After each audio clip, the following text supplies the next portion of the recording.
Alright guys, so like I said yesterday, no balance shaft delete on it, so I cut the balance shaft belt off, because like I said, I'm not running it, period. I don't like to run balance shaft belt. I'd rather have the blocker on there from KS Tune. So, and then also it has the H23 tensioner on there, which I've never used, and I don't know if I want to, so obviously there's still two places to fit the manual timing tensioner, and that's what I'm going to convert that over to. Like I said, I'm literally going to take all the timing components off this and switch them directly with what I have on that motor, which is all H22.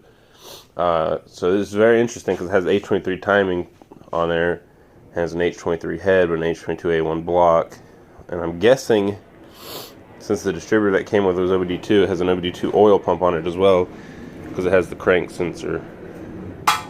position sensor on there. But I'm gonna go all OBD1 anyway, because I already have the jumper harness and all that, so I don't really have a need for this sensor, because I'm just gonna run an OBD1 distributor.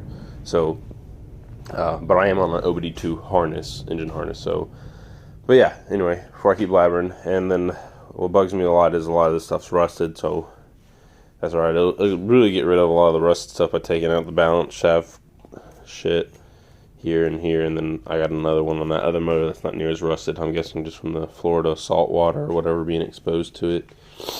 Just that air over there, I'm not sure. But this motor on this side has seen better days. I'm guessing this is why the timing covers were on it and everything was already said and done. But I mean, obviously the belt's brand new. I've already looked at that. I'm not sure of the brand, so if it's not a good brand, I got a Gates on that one. That's probably about a year old. If not, I'll go pick up a new one. They're like $25. But Gates is like really one of the only companies I trust with a timing belt, especially if I'm going to be shooting for 500 or 600 horsepower. I don't want no non-name brand or cheap ass timing belt. I might even spend the money and get a racing belt, but who knows. I think their stock Gates timing belt will do just fine. So anyway, I'm gonna start taking off some of this shit that doesn't need to be on here. Alright guys, so I've gotten this far. In order to get the actual shafts out, I'm gonna have to take off the oil pump. So I'm gonna have to remove the dipstick, obviously take off the timing belt, not loosen tension. Also got to take off this gear if you ever want to get it all the way through. So you got to keep this from spinning. Either stick a screwdriver in it or whatever, but because it'll spin, especially being free. But yeah, so I had to use my Milwaukee because my fucking Makita's bitch ass was too weak to get some of these bolts off. It got a couple of them off, but my Makita's always been kind of a weaker one. I mean, obviously it's only 3/8 versus this one, which is a monster. But yeah, so I'm gonna get this whole assembly off right here, as it's not needed right now. Just to get that out of the way and give us a little bit more room to look at what we're doing. And then from there, I'm gonna loosen up the timing belt. Like I said, I've never really worked with these, so I'm guessing with an H23 timing thing. So I'm literally gonna have to change out most of these components, as you see, because right here is obviously different. So these two things will be changed out. I got a whole drawer full of them, but like I said, I'm really gonna use the ones off that motor over there. But yeah, nothing too complicated. I've done a few timing jobs before, so well, more than a few, but yeah. So the only thing is I'm gonna have to reseal the pump, but that's okay. I have silicone and I even have Honda Bond, so there shouldn't be any issues there. But this is definitely an OBD2 oil pump on an OBD1 block, so that's kind of interesting. Most of the time people just stay OBD1, so I'm not really sure why he was trying to go OBD2, or maybe that's just the oil pump he found. So yeah, hopefully this oil pump's good. I mean, I don't see any cracks in it or anything like that.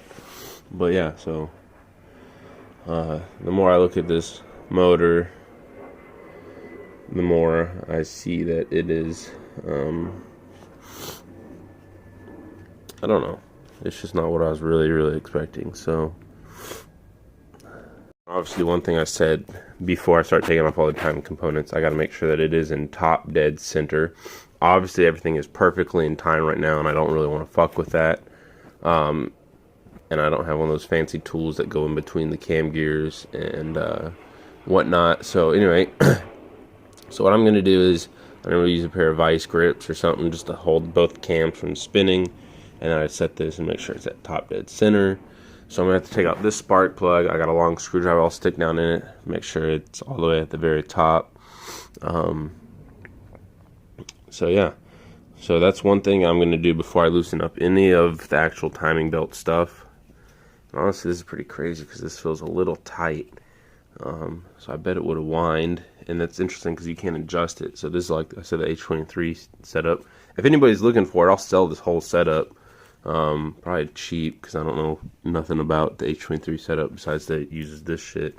And people used to do this way before KS Tuned even came out with their fucking manual tensioner and all that was even in the game. So this motor was definitely assembled probably some time ago. If not, they were just trying to go old school with it because there's a lot of old school stuff on this. You can tell it definitely wasn't assembled anytime soon. I'm guessing it was built probably 2 or 3 years ago is my guess. I didn't even ask the guy. But like I said, everything spins over freely, so I'm not worried about that. Everything's in time. Like I said, I can see that it has the pistons in it that it says it has. It has the, obviously the rods, it has the cam, it has the valves, or the springs. Pretty sure it's still in stock valves, so he said there was airy valves in it. Well, on the parts list it did, but they look stock to me from what I can see from, obviously I haven't taken off the head, so you can't really tell too much, but from taking off the exhaust manifold, it looked kind of like they just threw on a fucking head and put in the springs and whatnot and kept the same valves. But that's fine because I know people that make plenty of power on stock valves. Really, that's nothing too major. So like, I'm not upset about that either. I just don't know why he'd put it in there. But like I said, I don't know for sure if they're stock or not because I can't see the bottom of them. So I can only see the valve stem really, or the little neck of it once you look in there and whatnot. And maybe they just got all corroded and stuff from sitting so long as well. So this motor's probably dying to start up. But like I said, I'm trying to make sure everything's right in the way I want it. So obviously this is why I'm digging into it. I'm not one of those people that would just go buy a motor and throw it in. I got a lot of things I got to check over on it. So guys, another thing I found. I'm guessing they just stuck used spark plugs in here, obviously to keep things from going down in there.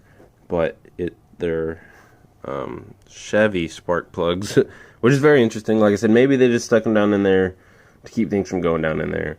So I'm not thinking anything of it like that. Obviously, I was going to change them before I even fucking ran it anyway. But that's just an interesting find as well. So anyway, I got my screwdriver up top. I'm going to turn it to top dead center. Obviously just using a wrench because I don't want to go too crazy with it. So you should have a little marking right. It's in the shadow. I can see it. There you go. You can see it. That little arrow, and you'll have one on here. It's probably under here or something. There'll be a little dot on here. You line up with that. So anyway, I'm just showing y'all. There's the arrow, and there's the other one. Like I said, you line it up with that one. Oh, it's not lined up. I'm not on the compression stroke yet, but my screwdriver wasn't working, so I have this long-ass extension. And that's just to fill in the cylinder. Gets all the way up there. You'll see it climb up or move up and down. But yeah, that's where it's at right now. Honestly, I'm kind of thinking that the cams are out of whack as well, because both of the arrows should be lining, or the dots should be lining up. So it's another thing I'm gonna have to look in. I'm pretty sure the timing's out, so fuck yeah, fun for me, right? So yeah, so like I said, timing is off from the cams. Like I said, this is why you just don't trust anybody, or the engine builder was a total fucking joke. And I'm not trying to offend anybody, but like I said, it's not terribly off, but it's off. And for a motor pushing this kind of power, you want things pretty dead on. So I'm going to have to adjust. Both of them are actually slightly off. This one's going to have to come slightly up, and this one's going to have to come slightly down. These dots should be level with this back cover. You see this back cover? They should be level with it. as you can see, one is slightly lower than the cover and one's slightly above. So like I said, this one's going to have to come slightly up, this one's going to have to come slightly down. We'll fix all that once the belt comes off. But down here, everything's lined up good. On the compression stroke, you can tell when it gets pretty stiff and hard to push. This thing's all the way up, so this thing's technically at top dead center. So the cam things will adjust once the belt comes off. And yeah, we're gonna go from there. Like I said, I'm glad I looked this over. I'm sure the car would have started being that much out of time, but like I said, I'd rather make sure everything's 100% correct and everything's perfectly in time. So I'm kind of anal about perfection. There's a lot of stuff I don't like to send out, and there's like a lot of videos I don't like to post, and none of my videos are perfection, honestly, but I'm just saying there's a lot of stuff I haven't posted just because I didn't care for it, so I don't want to put it in y'all's face like that. But yeah, so we're gonna dig into all this. I hate how much rust is on this thing. I'm guessing, like I said, it's just from sitting.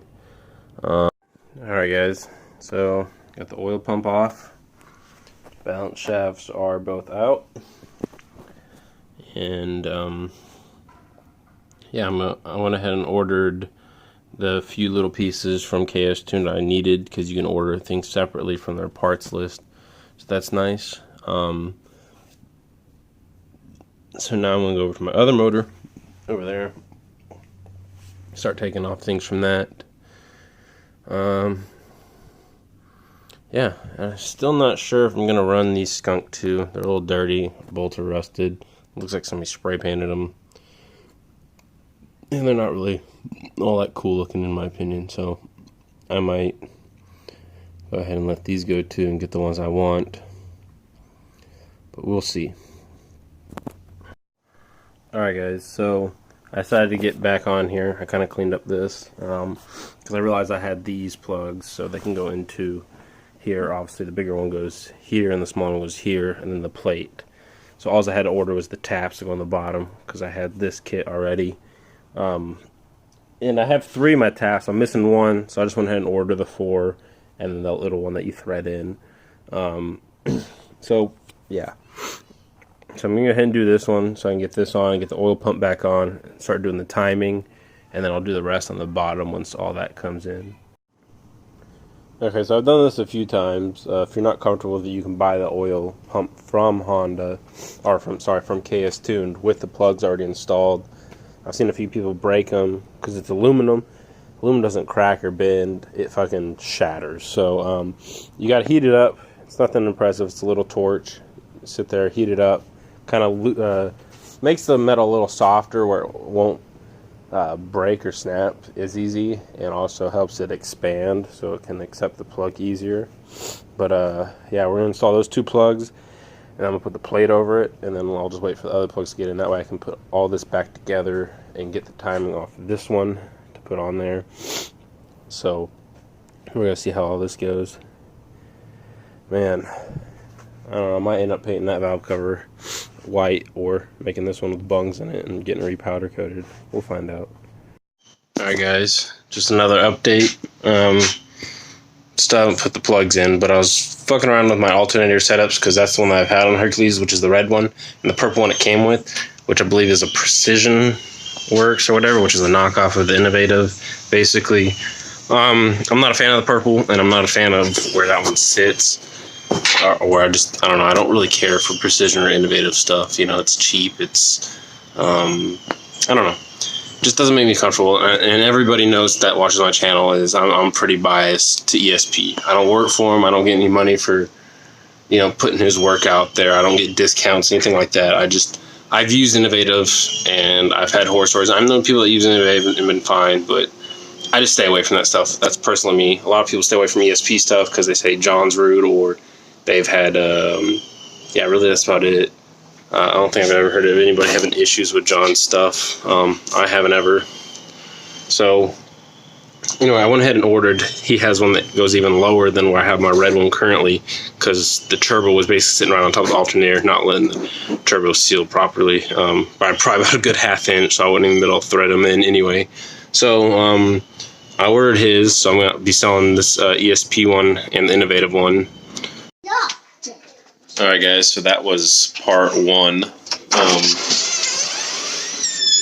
I'm going to have several more parts coming, obviously, because that's what I have a lot of work to do. And it's really me finding the time to edit the videos as well.